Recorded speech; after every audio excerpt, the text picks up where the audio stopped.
샬롬 10월 9일 금요일 새벽 기도회를 시작하도록 하겠습니다. 우리 찬송가 380장입니다. 380장 나의 생명 되신 주 함께 찬양하도록 하겠습니다.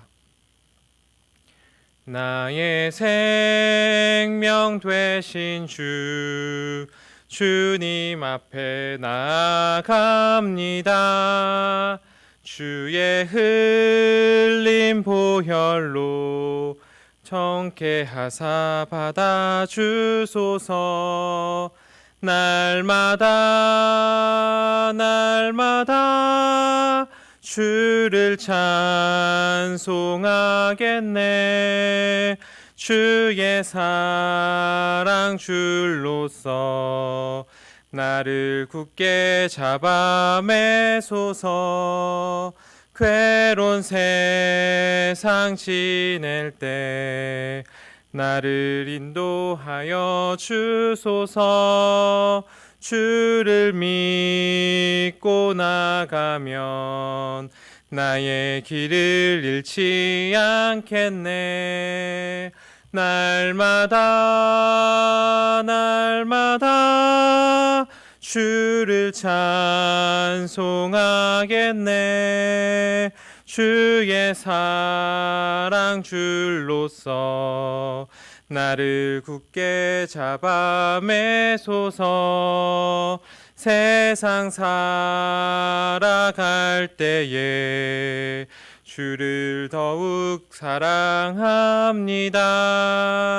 밝고 빛난 천국에 나의 영혼 들어가겠네. 날마다 주를 찬송하겠네. 주의 사랑 줄로서 나를 굳게 잡아 매소서. 아멘. 오늘 저에게 주시는 하나님의 말씀은 에스겔서 20장 27절에서 39절입니다. 에스겔서 20장 27절에서 39절입니다. 그런즉 인자야, 이스라엘 족속에게 말하여 이르라. 주 여호와께서 이같이 말씀하셨느니라. 너희 조상들이 또 내게 범죄하여 나를 욕되게 하였느니라. 내가 내 손을 들어 그들에게 주기로 맹세한 땅으로 그들을 인도하여 드렸더니 그들이 모든 높은 산과 모든 무성한 나무를 보고 거기에서 제사를 드리고 분노하게 하는 제물을 올리며 거기서 또 분향하고 전제물을 부어 드린지라. 이에 내가 그들에게 이르기를 너희가 다니는 산당이 무엇이냐 하였노라. 그것을 오늘날까지 바마라 일컫느니라. 그러므로 너는 이스라엘 족속에게 이르라. 주 여호와께서 이같이 말씀하셨느니라. 너희가 조상들의 풍속을 따라 너희 자신을 더럽히며 그 모든 가증한 것을 따라 행음하느냐. 너희가 또 너희 아들을 화제로 삼아 불 가운데서 지나가게 하며 오늘까지 너희 자신을 우상들로 말미암아 더럽히느냐. 이스라엘의 족속아, 너희가 내게 묻기를 내가 용납하겠느냐. 주 여호와의 말씀이니라. 내가 나의 삶을 두고 맹세하노니 너희가 내게 묻기를 내가 용납하지 아니하리라. 너희가 스스로 이르기를 우리가 이방인 곧 여러 나라 족속같이 되어서 목석을 경배하리라 하거니와 너희 마음에 품은 것을 결코 이루지 못하리라. 주 여호와의 말씀이니라. 내가 나의 삶을 두고 맹세하노니 내가 능한 손과 편팔로 분노를 쏟아 너희를 반드시 다스릴지라. 능한 손과 편팔로 분노를 쏟아 너희를 여러 나라에서 나오게 하며 너희의 흩어진 여러 지방에서 모아내고 너희를 인도하여 여러 나라 광야에 이르러 거기에서 너희를 대면하여 심판하되 내가 애굽 땅 광야에서 너희 조상들을 심판한 것 같이 너희를 심판하리라. 주 여호와의 말씀이니라. 내가 너희를 막대기 아래로 다 지나가게 하며 언약의 줄로 매려거니와 너희 가운데에서 반역하는 자와 내게 범죄하는 자들을 모두 제하여 버릴지라. 그들을 그 머물러 살던 땅에서는 나오게 하여도 이스라엘 땅에는 들어가지 못하게 하리니 너희가 나는 여호와인 줄 알리라. 주 여호와께서 이같이 말씀하셨느니라. 이스라엘의 족속아, 너희가 내 말을 듣지 아니하려거든 가서 각각 그 우상을 섬기라. 그렇게 하려거든 이후에 다시는 너희 예물과 너희 우상들로 내 거룩한 이름을 더럽히지 말지니라. 아멘. 오늘은 에스겔서 20장의 이제 후반부를 보고 있는데요. 그 에스겔서 20장은 에스겔을 사회 비평가처럼 이렇게 나타내고 있습니다. 현 사회를 바라보면서 비평하는 그 사회 비평가처럼 이스라엘의 그 과거를 네 가지로 나누어서 이제 이야기하고 있는 것이죠. 첫 번째 시대는 그 애굽에 살던 그 노예로 살던 이스라엘입니다. 두 번째는 그 애굽에서 출애굽하여서 그 광야에서 40년을 지냈던 제1의 그 이스라엘의 세대입니다. 세 번째는 광야에서 태어난 이스라엘의 두 번째 세대이고요. 네 번째는 약속의 땅에서의 이스라엘의 모습을 보여주고 있습니다. 어제까지 이제 본문이 이제 광야에서 태어났던 이 세대의 모습을 보여줬었죠. 이처럼 이제 이스라엘의 먼 과거에 초점을 두었기 때문에 어쩌면 그 에스겔의 말을 듣고 있는 청중들은 자신들과 무관한 것으로 여겼는지도 모르겠습니다. 그러나 오늘 본문부터는 청중들과 보다 가까운 그 과거의 조상들로부터 시작이 됩니다. 우리 에스겔서 20장 27절에서 29절을 다시 한번 읽어보도록 하겠습니다. 그런즉 인자야, 이스라엘 족속에게 말하여 이르라. 주 여호와께서 이같이 말씀하셨느니라. 너희 조상들이 또 내게 범죄하여 나를 욕되게 하였느니라. 내가 내 손을 들어 그들에게 주기로 맹세한 땅으로 그들을 인도하여 드렸더니 그들이 모든 높은 산과 모든 무성한 나무를 보고 거기에서 제사를 드리고 분노하게 하는 제물을 올리며 거기서 또 분향하고 전제물을 부어 드린지라. 이에 내가 그들에게 이르기를 너희가 다니는 산당이 무엇이냐 하였노라. 그것을 오늘날까지 바마라 일컫느니라. 이스라엘의 이런 모든 시대에는 하나의 공통적인 특징이 있었습니다. 좋은 특징이었으면 좋았을 테지만 안타깝게도 한결같이 여호와 하나님에 대한 지속적인 그 반역의 특징을 가지고 있다는 것이죠. 이스라엘은 자신들이 하나님의 언약의 수혜자이면서 또 그 하나님의 명예를 지키는 자라는 그런 역할을 받아들이는 대신에 다른 신을 쫓아다님으로써 하나님의 이름에 먹칠을 했습니다. 그리고 하나님의 인도하심을 따라서 광야에서 약속의 땅으로 들어왔던 그들의 조상들이 했던 것이 바로 무엇이냐면 우상 숭배였습니다. 높은 산과 무성한 나무를 보면서 그것들을 향해서 제사를 드린 것입니다. 이러한 우상 숭배는 하나님을 욕되게 하였고 그리고 하나님을 진노하게 하였습니다. 그러나 하나님은 이 조상의 죄를 지금 에스겔의 그런 설교를 듣고 있는 청중들에게 그 후손들에게 이렇게 넘겨주면서 그들을 탓하고 계시지는 않습니다. 우리 30절을 보면은 이러합니다. 그러므로 너는 이스라엘 족속에게 이르라. 주 여호와께서 이같이 말씀하셨느니라. 너희가 조상들의 풍속을 따라 너희 자신을 더럽히며 그 모든 가증한 것을 따라 행음하느냐. 여기서부터가 아마 지금 듣고 있는 청중들, 그러니까 에스겔의 말을 듣고 있는 그 청중들을 향한 하나님의 진짜 이야기라고 할 수 있겠습니다. 하나님께서 듣는 청중들에게 말하고자 하시던 그 핵심이 바로 무엇이냐면 바로 너 자신의 모습을 되돌아보라는 것입니다. 바벨론에 포로된 사람들 중에서는 자신이 포로로 끌려온 것을 자신의 죄가 아닌 그 자신의 조상의 탓이라고 여겼던 사람들이 있었다는 것이죠. 그들은 그것을 자신의 운명으로 받아들이면서 한없이 남을 탓하고 조상을 탓하면서 스스로를 계속 더럽히는 그러한 일들을 자행했습니다. 그러나 하나님은 말씀하십니다. 조상의 죄는 조상이 책임지는 것이다. 그러나 너희가 조상이 행했던 그 하나님을 향한 그 반역의 패턴들을 아무 생각 없이 답습한다면 그 책임은 바로 너희에게 있는 것이다. 이렇게 말씀하시는 것이죠. 그들의 영적인 간음의 문제를 들추어내고 그것들을 시정하라고 지적하고 계십니다. 29절에서 그래서 한 가지 질문을 던지시는데요. 29절의 질문입니다. 너희의 다니는 산당은 무엇이냐? 이렇게 질문을 하고 계시죠. 이스라엘이 했던 것은 예배가 아닌 종교 행위였습니다. 높은 산이나 나무들이나 자연 경광이나 또 어떤 조각상을 향해서 예배를 드렸던 모든 것, 그리고 산당에서 드렸던 모든 예배 행위들이 바로 하나님을 향한 예배가 아니라 하나의 종교 행위였다는 것이죠. 그렇다면 우상과 하나님의 가장 큰 차이점은 무엇일까요? 우상은 눈에 보이고 그리고 만져집니다. 그러나 우상은 들을 수 없고 말을 할 수도 없죠. 그러나 하나님은 보이지도 않고 만져지지도 않으시지만 하나님은 우리 곁에 살아계시고 말씀하시고 우리의 기도를 들어주시고 그리고 우리와 인격적인 관계를 맺기를 원하십니다. 우상과 하나님의 가장 큰 차이점은 바로 그 하나님이 인격적인 분이라는 것, 그 인격이 바로 하나님으로부터 나왔다는 것입니다. 하나님은 이러한 질문을 통해서 너희의 다니는 그 산당이 어떠하냐, 여기 이제 바마라는 그 단어를 이제 묵상집에서는 이렇게 표현했다더라고요. 너희가 어디로 다니고 있느냐 이렇게 표현을 했는데 이 질문을 통해서 말씀하시는 거죠.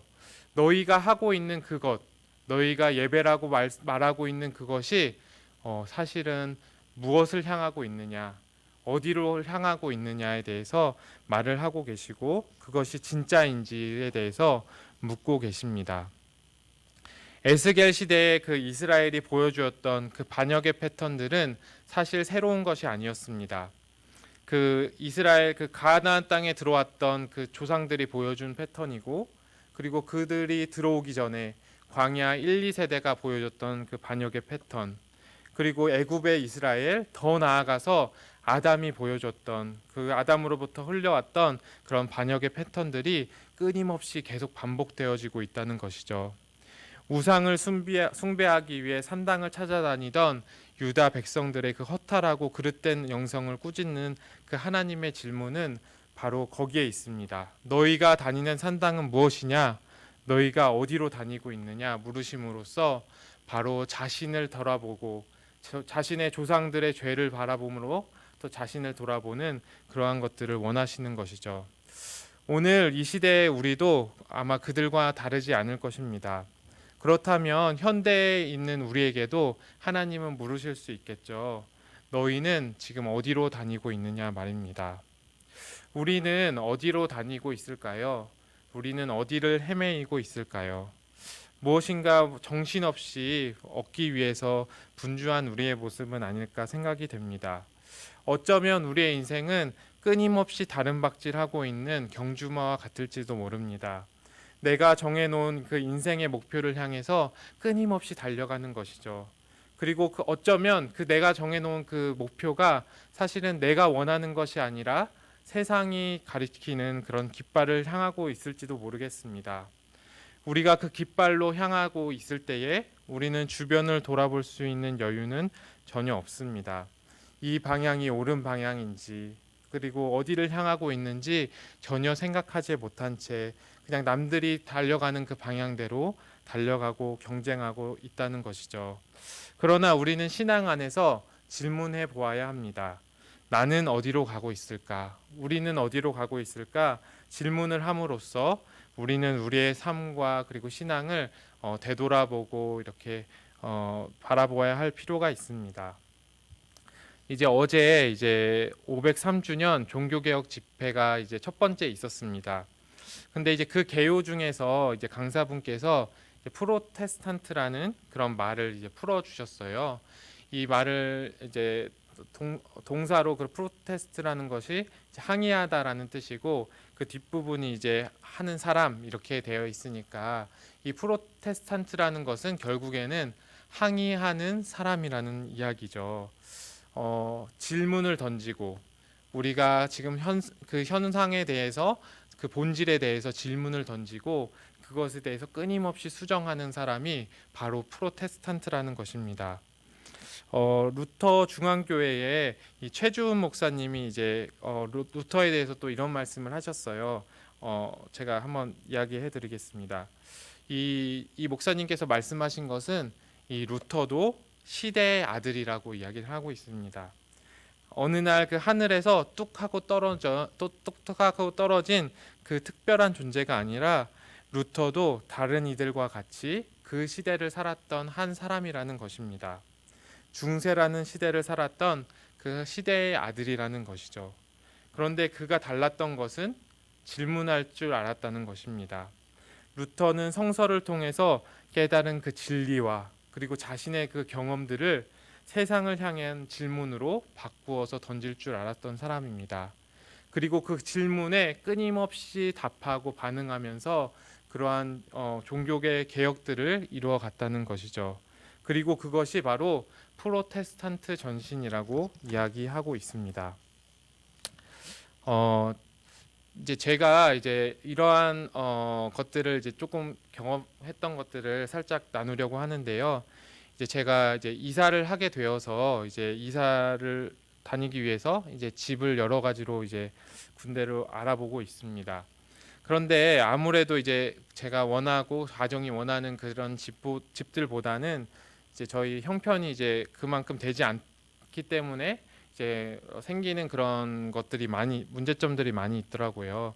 그래서 이제 어느 이제 공인중개사분을 따라서 한 집에 이제 도착하게 됐는데 그 집에 이제 뭐 여러 가지 조건들이 다 좋고 좋았지만 이제 한 가지 마음에 걸리는 점이 있었어요. 이제 어, 월마다 지출해야 될 그런 금액들이 그 지부에 들어갈 돈들이 굉장히 우리 형편보다 조금 부담되는 그런 액수였습니다. 그래서 우리가 고민을 하고 있으니까 이 공인중개사분이 그렇게 말씀하시더라고요. 무조건 지금이라도 그 가계약을 걸어야 됩니다. 지금 잡지 않으면 놓칩니다. 지금 당장이라도 내일 어떤 사람이 와서 이 물건을 이제 매물을 가져갈 수도 있습니다 하는 그런 말을 이제 저에게 막 이렇게 이야기하셨습니다. 그러자 그 말을 들으니까 막 제 안에서 막 조급한 마음들이 막 밀려오더라고요. 아 진짜 놓치면 어떡하지? 이런 우리의 가정에서 부담되는 그런 상황들은 어느 순간 다 없어져 버리고 무조건 잡아야 되겠다. 이거 무조건 잡아야 되겠다는 생각에 이걸 어떻게 하면 할 수 있을까 막 계속 고민하는 저의 모습을 바라보게 됐습니다. 그런데 이제 어느 순간에 하나님이 저에게 그런 질문을 하나 하셨어요. 어떤 질문이냐면 진짜 그래야 되니? 이렇게 질문을 하셨어요. 진짜 그래야 돼? 이 질문이 제 마음속에 들어왔는데요. 근데 신기하게 이 질문이 딱 들어오니까 제 안에서 막 조급하고 불안하고 막 이렇게 두려웠던 마음들이 차분하게 가라앉는 것들을 경험했습니다. 아, 맞아. 내가 이런 조급한 마음으로 두려운 마음으로 내가 결정해서는 안 되겠다. 내가 자연스럽게 하자. 하나님께서 우리 가정 가운데, 우리 삶 가운데, 인생 가운데 자연스럽게 행하시는 것들을 경험하기를 원한다. 이런 마음이 제 마음속에 들어왔고, 그리고 하나님께서 인도에 가실 거야. 그런 마음이 들었습니다. 하나님의 신앙으로 내 삶에 질문이 찾아오자 나의 삶이 하나님의 질서로 균형 잡히는 것을 경험하였습니다. 사랑하는 성도 여러분, 여러분이 드리고 있는 예배, 여러분이 살아내고 있는 그 삶, 여러분들이 사람들과 관계하고 있는 그 관계를 향하여서 말씀에서 깨달았던 그 진리들을 그리고 경험했던 바들을 하나님께서 알려주셨던 것들을 한번 그 삶에 그리고 예배의 관계들에 한번 질문을 해보시기를 원합니다. 그러면 거기서부터 진짜 예배가 시작됩니다. 하나님과 함께하고 하나님을 신뢰하는 진짜 신앙이 거기서부터 시작됩니다. 그냥 다른 사람들이 다 하니까 내가 부모님이 다 예배 드리니까 내가 그 모태 신앙이니까 예배 드려야 돼. 그러한 예배가 아니라 남들이 정해놓은 그 어떠한 목표를 향하여서 아무런 생각 없이 쫓아가는 그러한 삶이 아니라 만날 수밖에 없는 상황에서 어쩔 수 없이 만나야 되는 그 맺어져야 되는 의미 없는 관계들이 아니라 진짜 예배, 진짜 삶, 진짜 관계 속으로 우리는 들어가게 됩니다. 하나님은 그것을 원하세요. 그런 단순한 형식에 매어져 있는 그 어떠한 형식이 아니라 하나님은 진짜 예배, 진짜 삶, 진짜 관계, 진짜 사랑을 원하십니다. 그러기 때문에 하나님은 때로 우리를 강제적으로, 강권적으로 우리 안에서 일하시면서 역사하시기도 하십니다. 오늘 우리 본문의 32절에서 33절을 같이 한번 읽어보도록 하겠습니다. 읽겠습니다. 너희가 스스로 이르기를 우리가 이방인 곧 여러 나라 족속같이 되어서 목석을 경배하리라 하거니와 너희 마음에 품은 것을 결코 이루지 못하리라. 주 여호와의 말씀이니라. 내가 나의 삶을 두고 맹세하노니 내가 능한 손과 편팔로 분노를 쏟아 너희를 반드시 다스릴지라. 아멘. 얼마나 놀라운 말씀입니까? 이 이스라엘 족속들이 민족들이 마음속에 내가 하나님을 떠나 이방인과 같이 살아가겠다 그러한 마음을 가졌으나 하나님께서는 절대로 그렇게 하지 못하겠다고 말씀하십니다. 그러시면서 어떤 말씀을 하셨냐면 내가 나의 삶을 두고 맹세하오니 내가 능한 손과 손편팔로 너희들을 반드시 다스리리라 이렇게 말씀하셨습니다. 강권적으로 주권적으로 이스라엘을 인도하시겠다고 말씀하신 것입니다. 하나님께서는 너희가 이방인처럼 나를 떠나서 다른 것들을 섬기는 것을 절대로 용납할 수 없다 말씀하시고 주 여호와 그러니까 주라는 여기에서 말은 이제 국왕의 권위를 얘기하는데요. 나는 너희의 왕으로서 강한 손과 편팔로 너희를 반드시 다스리겠다 이렇게 말씀하십니다. 어떻게 다스릴까요? 우리 뒷부분을 보면 이제 살펴보면 알겠지만 어떠한 다스림이냐면 새로운 출애굽을 하겠다는 것입니다. 애굽 땅에서 그렇게 고통하고 또 하나님을 알지 못하던 그들을 하나님께서 그 광야로 인도해 놓으셨듯이 이 백성들 또한 새로운 출애굽을 하겠다 말씀하시고요. 그리고 자기의 백성들을 광야로 인도하시겠다고 말씀하십니다. 또 그 광야 안에서 자신의 백성들과 언약을 맺으시고 또 자신을 따르지 않는 이들, 끝까지 따르지 않는 그 반역하는 자들을 자신의 백성 안에서 제거함으로써 온전한 공동체를 이루겠다 이야기하십니다.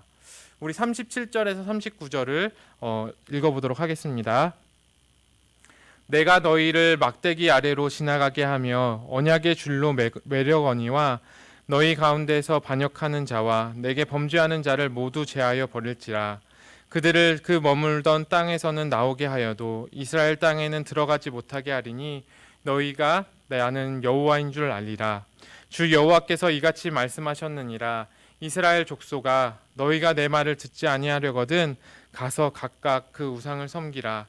그렇게 하려거든 이후에 다시는 너희의 예물과 너희 우상들로 내 거룩한 이름을 더럽히지 말지니라. 아멘. 하나님은 언약의 주체가 되십니다. 그 언약의 주체로서 언약의 줄로 자신의 백성들을 한데 묶으실 것입니다. 또한 하나님께서는 막대기 아래로 너희를 지나가겠다 이렇게 말씀하시는데 이 말이 어떤 뜻이냐면 이 목자가 양들을 매일마다 계수할 때 이렇게 계수한다고 합니다. 이렇게 막대기를 세워놓고요. 그 막대기 아래로 양들이 지나가는 것을 보면서 오늘 양떼 중에서 혹시나 잃어버린 양들이 있는지 살피는 것을 막대를 들어서 이렇게 계수하는 것을 의미합니다. 양떼를 막대기 또 아래로 지나가게 함으로써 여호와는 또 구별되게 하겠다는 의미도 가지고 있습니다. 반역하는 무리를 밝혀내고 또 언약에 참여하는 자들을 구별하겠다. 또 이런 의미도 있습니다. 이처럼 하나님의 말씀은 어쩌면 이중성을 가지고 있습니다. 하나님의 백성에게 그 하나님의 언약을 받아들이는 그들에게는 너무나도 놀라운 구속의 은혜와 감사의 말씀이지만 하나님의 밖에 서 있는 사람들에게는 심판의 메시지로 다가오기도 합니다. 사도신경도 마찬가지죠. 우리가 매일 예배마다 또 우리가 기도 때마다 고백하는 그 사도신경 안에는 우리를 구원해 주시는 그 하나님, 이 땅에 오신 그 예수 그리스도, 그리고 우리를 구속하시는 그분을 향한 고백과 감사가 들어있지만, 한편으로는 산자와 죽은 자를 심판하러 오시리라, 그 심판주에 대한 믿음 또한 들어있습니다. 하나님의 말씀은 때로는 이처럼 너무나도 큰 찔림으로, 깊은 찔림과 아픔으로 여겨지지만, 그 말씀을 붙들고 그 말씀을 받아들이는 사람들 안에서는 놀라운 생명과 놀라운 감사와 은혜가 나타나게 됩니다. 하나님이, 하나님의 되심이 우리 안에서 일어나게 되는 것이고, 그것을 아는 이들이 결국에는 그 하나님의 울타리 안으로 들어온다는 것입니다. 하나님이 사실 홀로 거룩하시기를 원했다면, 하나님, 나는 혼자 완전한 존재야, 나는 혼자 거룩한 존재야, 그렇기를 원하셨다면 하나님은 우리를 방치하셨을 것입니다. 그러나 하나님은 스스로 거룩하신 분이심과 동시에 우리를 자신과 같이 거룩하기를 원하십니다. 거룩하시기를 원하시는 것뿐만 아니라 우리를 거룩하게 만들어 가실 것입니다. 따라서 그 광야는 거룩하신 하나님을 경험하는 장소이고, 그 거룩하신 하나님을 경험하면서 나 또한 거룩해져 가는 그러한 장소입니다. 하나님만을 의지할 수밖에 없는 장소가 바로 광야입니다. 우상을 통해서 우리 자신을 끊임없이 더럽혔지만, 사람을 의지하고 또 물질을 의지함으로써 우리 자신을 더럽히고 망하는 길로 걸어가고 있지만, 하나님은 그렇게 우리를 내버려 두지 않으시고 이방인과 같이 내팽겨 두지 않으시고 그 광야 가운데서 우리의 방향들을 조정해 나가십니다. 하나님만 의지하게 하시고 하나님만 신뢰하게 하시고 오직 그 거룩한 하나님을 닮아 거룩한 존재로서 서가도록 우리를 만나시고 대면해 주십니다. 따라서 우리는 광야에서 하나님을 대면해야 합니다. 하나님을 만나 그분과 함께 고백하고 교제하고 사귐을 가져야 합니다. 하나님만을 의지합니다. 고백해야 할 줄 알아야 되고, 또 이 광야 속에서 나를 그 언약의 끈으로 묶으시고, 또 매일과 같이 그 막대 아래서 너가 어떻게 살았는지, 너가 내 안에 있는지 계수하시는 그 주님을 기억하며 주님 안으로 들어와야 합니다. 이처럼 이러한 광야의 삶을 주님과 함께 사는 사람들이 바로 우리 그리스도인입니다. 여기에 있는 모든 성도님들이 그러한 삶을 살아가기를 축복합니다. 말씀을 맺도록 하겠습니다. 하나님은 에스겔을 통하여서 그 이스라엘 민족에게 물으셨듯이 오늘 우리에게도 물으십니다. 너희는 어디로 다니고 있느냐? 너희의 산당은 무엇이냐? 이렇게 이야기하고 계십니다.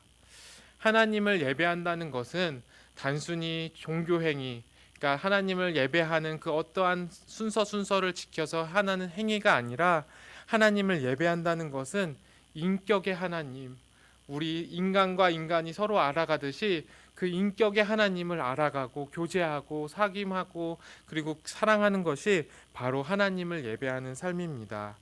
우리는 또 하나님 안에서 질문했으면 좋겠습니다. 오늘 나의 예배와 삶과 관계가 단순히 하나님을 향한 그 어떤 종교 행위가 아니라 진정으로 하나님을 대면하고 알아가는 시간이 되기 위해서는 오늘 주시는 그 하나님의 말씀을 내가 붙들고 내가 그 말씀 가운데서 오늘 끊임없이 나에게 묻고 그리고 세상을 향해서 질문해야 우리가 이러한 삶을 살아갈 수 있습니다. 이러한 삶을 지속해서 행할 때에 세월이 갈수록 우리의 내면에는 깊은 영성이 드러나고, 그리고 우리의 삶은 하나님이 거룩하셨듯이 우리도 거룩해지는 놀라운 일들이 우리의 삶 가운데 일어나게 될 것입니다. 우리를 택하신 그 하나님의 아름답고 존귀하신 뜻이 우리 공동체를 향해서 그리고 또 우리 가정 안에서 이루어지기를 축복합니다. 또한 우리가 하나님 뜻 가운데 세상 가운데 질문하고 반응함으로써 하나님의 그런 놀라운 섭리들이 이 땅 가운데 흘러가는 그런 공동체가 될 수 있도록 이 모든 것을 예수님의 이름으로 축원합니다. 아멘. 우리 함께 기도하도록 하겠습니다. 하나님 아버지, 이 시간 우리 에스겔서 말씀을 통하여서 우리 자신을 돌아봅니다. 하나님께서 에스겔을 통하여서 마치 사회 비평가처럼 이스라엘의 그 과거서부터 지금 현재에 이르기까지 그들의 어떤 모습이었는지, 그들이 반역하는 그 하나님의 그 특징들을 하나님께서 보여주시고, 그 특징 가운데서 결국은 하나님께서 역사하시고 일하시겠다는 것을 그들 가운데 보여주셨습니다. 하나님 아버지, 정말 이 에스겔의 말씀이 나의 말씀으로 다가올 수 있기를 소망합니다. 에스겔이 이스라엘 족속에게 했던 그 질문이, 하나님의 그 질문이 오늘 나의 삶을 향한 질문이 되기를 소망합니다.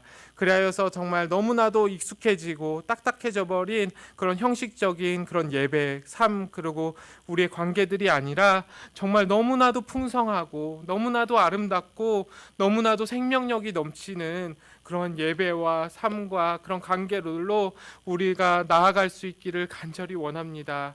주님, 오늘 내가 질문하고 또 내가 그 안에서 하나님 말씀 안에서 답해감으로 하나님 주님을 더 고백하고 하나님이 하나님 되심을 알아가는 아버지 저희들 될 수 있도록 도와주시고, 또한 우리의 공동체가 정말 우리 공동체를 세우신 하나님의 뜻이 드러나고 더욱더 거룩해지고, 그 거룩한 공동체를 바라보면서 이 세상이 정말 하나님을 바라보는 아버지 귀한 정말 통로로서 사용되는 공동체가 될 수 있도록 우리 공동체를 사용하여 주시옵소서.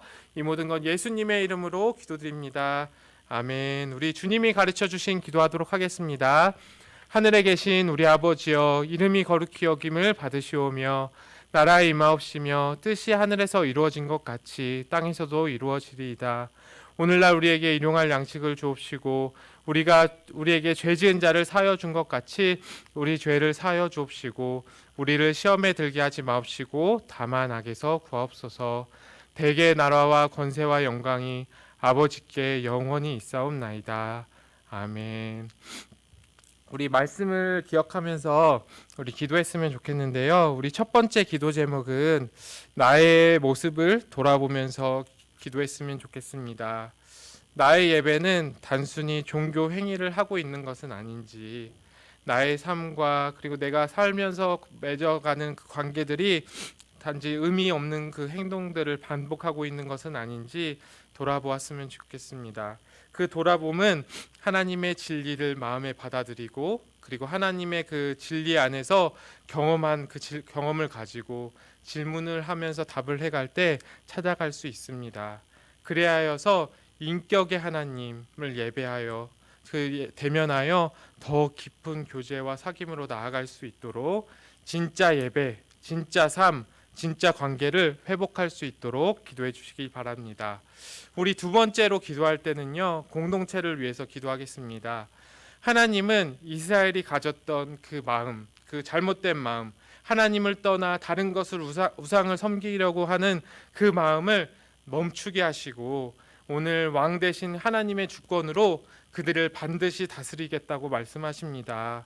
오늘날에도 정말 우리 공동체 안에 또 우리가 아는 사람들 안에 우리 사회 안에 하나님을 떠난 이들이 있다면 하나님께서 그들 가운데 언약의 줄을 내려주셔서 그들을 하나로 묶어주시고 하나님의 그 막대기 아래에 지나서 하나님의 품에 돌아올 수 있도록 그들을 위해서, 그 공동체를 위해서 함께 기도해 주시기 바랍니다. 그리고 마지막으로 우리 자신의 기도 제목을 따라서 우리 함께 기도하도록 하겠습니다. 우리 기도하겠습니다.